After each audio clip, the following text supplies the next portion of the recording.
What's up, everybody? It's January 11th, 2026, and today we are going to be diving into the upcoming weather patterns to see what the weather has in store for us. Looking at today, you can see some colder air in Arizona. We've got Texas, we've got eastern North Dakota, eastern South Dakota, eastern Iowa. We've got parts of Nevada, parts of California,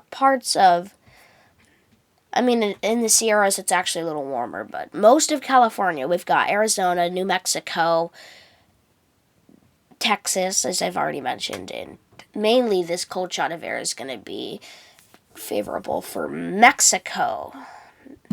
As we scroll on, you could see that Arctic shot of air for Mexico, a warm mass of air from Canada, coming and warming up the United States, and then that funnels out and funnels in some Arctic air for the southeast, and then some Arctic air that intensifies over what looks like Buffalo, New York, and Maine as well. That's probably where it's headed.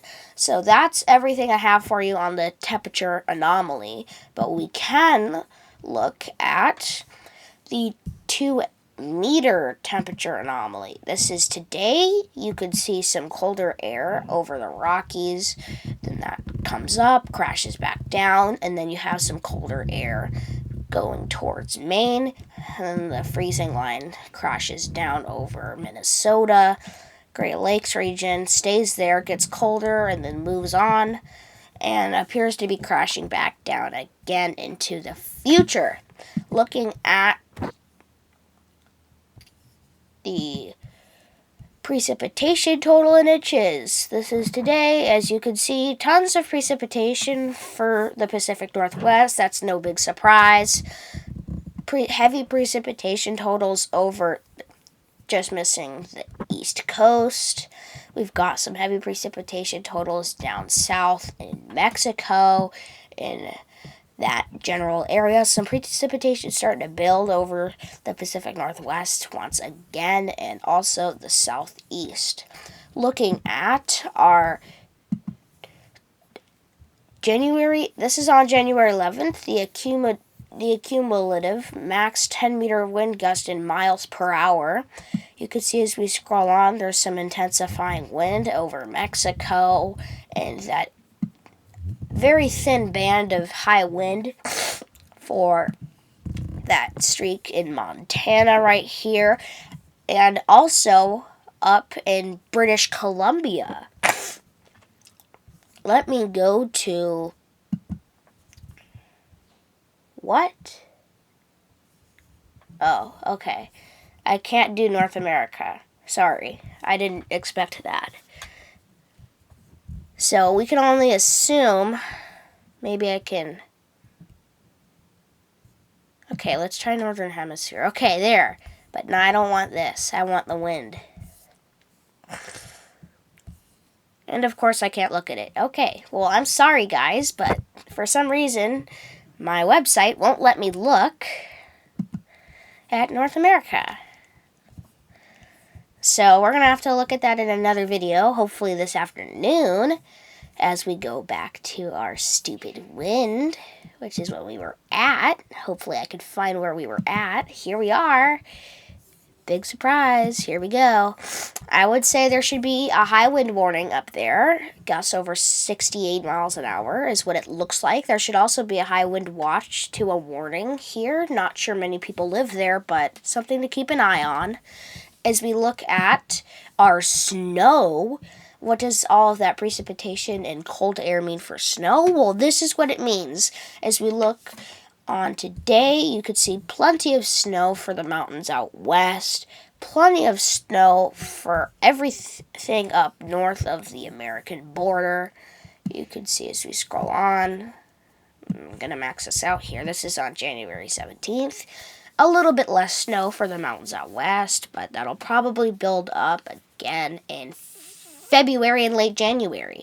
Not much snow, but it's still enough to have a snowball fight up in Maine and Minnesota, Wisconsin, no, not Wisconsin, Michigan, and the northeastern part of North Dakota. Looking at our extended model, 32-day snow, 10-to-1 ratio in inches. This is on February 11th. You can see for the lowlands of Washington, we have upwards of an inch. We can see the same story for Oregon, Nevada. We could see the same story for California, Arizona, New Mexico, Colorado, Utah, Idaho, Colorado, Maine. Maine's got a lot of snow. So Maine has a lot of snow. Upwards of 24 inches is what it looks like. Overall, anything north of my cursor is going to have tons of snow, at least an inch, probably more. Looking at our 46-day snow, and of course we can go further. So this is maxed out. Actually, I forgot to max this out here, so let's max this out here, and then that'll max this out here. You could see even more snow for the lowlands of Oregon, and let's not mention that Maine is starting to luck out. You could see that there's a lot for Buffalo. There's 48 inches. You could see 48 inches in Maine. I feel like I can see some of that pink. Again, there's a snow meter bar right here, in case you haven't already noticed. Looking at our control model, this is 32-day snow, 10-to-1 ratio in inches. A little bit less snow for the mountains out west, but if you're in the northern Rockies and the Cascades, you're going to luck out. Probably a similar story for Maine. Maine generally average pretty high, so this is on February 11th.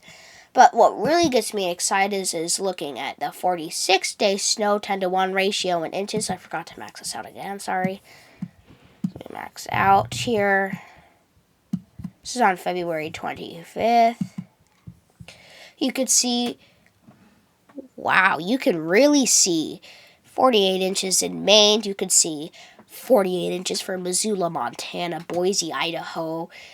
You could see 48 inches in Leavenworth, Wenatchee, and probably Clay Elum, Snoqualmie Pass, Stevens Pass, Mount Baker. All of those cities that I just named are in Washington State.